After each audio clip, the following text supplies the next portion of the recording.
Hi, I'm Dr. Cynthia Clark, acupuncture physician, applied clinical nutritionist, creator of Energy Evolution, and president of Longevity Wellness here in Bradenton, Florida. Have you ever wanted to use foods to heal the problems in your body? I do. They're the least expensive, the most readily available, and I can get them at the grocery store. So what if you have acid reflux or heartburn? How do you use foods to overcome a problem that seems to be caused by eating food? The way that we get to the solution comes through the lens of Oriental medicine and specifically food as medicine. So traditionally in Oriental medicine, food is part of the therapy, along with water, appropriate breathing, and exercise. When we talk about acid reflux, one of the ways that we describe this in Oriental medicine is dampness invading the spleen. It sounds quite a bit like a warlike move, doesn't it? And it can feel that way to the spleen. It is commonly known in Oriental medicine that Americans tend to be a bit unkind to our spleens. It is said that the easiest diagnosis to ever give an American is spleen chi deficiency because it's about 99% likely to be true. So what does that mean, spleen chi deficiency? It means that our digestive system has eroded. It's gotten weaker. And it's happened, well, one way of looking at it is we've accidentally been beating up on it a little bit. How do we do that? We do that by feeding it foods that are hard for it to digest, for the spleen to digest. Here's what I mean. Damp foods are specifically difficult for the spleen to digest. What are damp foods? Damp foods are those that are thick, that are rich, that are heavy. So you can think of them, and they're kind of honestly snotty, could be a way to describe this. You can think of them as things like rich dairy, butter. You can think of them as even nut butters can be very damp. You can think of them as coffee, especially coffee with cream and sugar, because the coffee has a dampness to it. If you ever have a really good cup of coffee and you look at the top and you see this beautiful oil on the top, that tells you that it's a very high quality cup of coffee. It's also damp. By the way, drinking lower quality coffee does not alleviate the dampness. It's just less observable in the oils on top.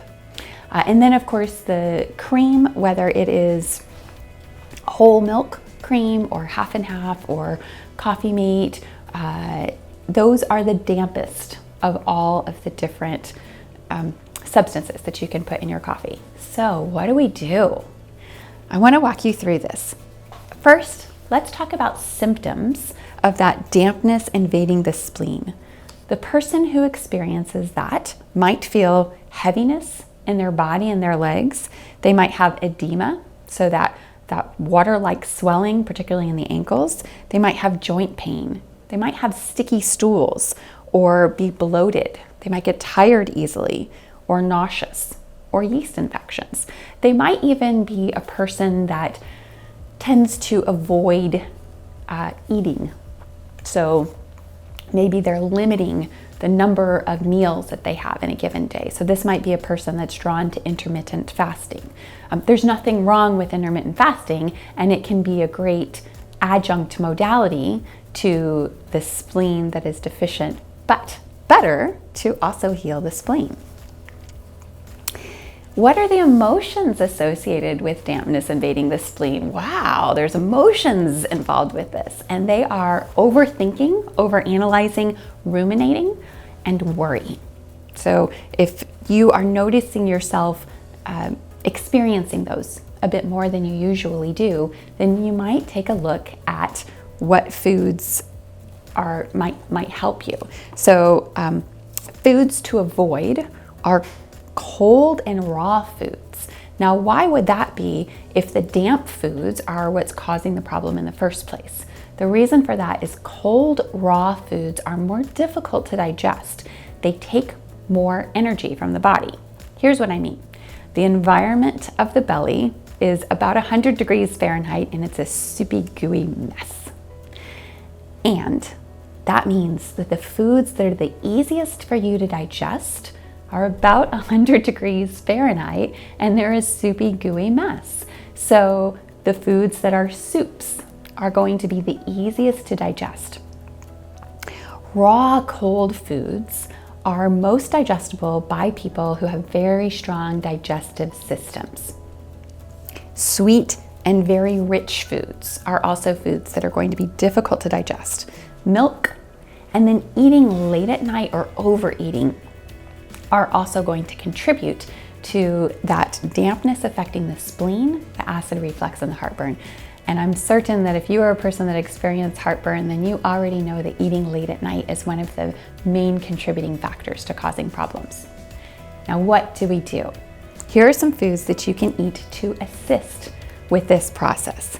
Amaranth, corn, make sure it's organic, aduki beans, celery, lettuce, scallions. So you can put that celery in a great soup. You can wilt the lettuce, and that's a technique, a cooking technique, where you just throw it in the pan for a couple of minutes. It actually makes a really delicious salad. Pumpkin, alfalfa, turnips, and a tiny amount of raw honey and chamomile. All of these things can help relax and soothe the spleen. By the way, when I say a tiny amount of honey, I don't mean 4 tablespoons a day. I mean just a little drop in your chamomile tea. Thank you for attending to your digestive system. Thank you for paying attention to your body and tuning into it. Thank you for using good medicine to heal yourself. I'm Dr. Cynthia Clark with Longevity Wellness.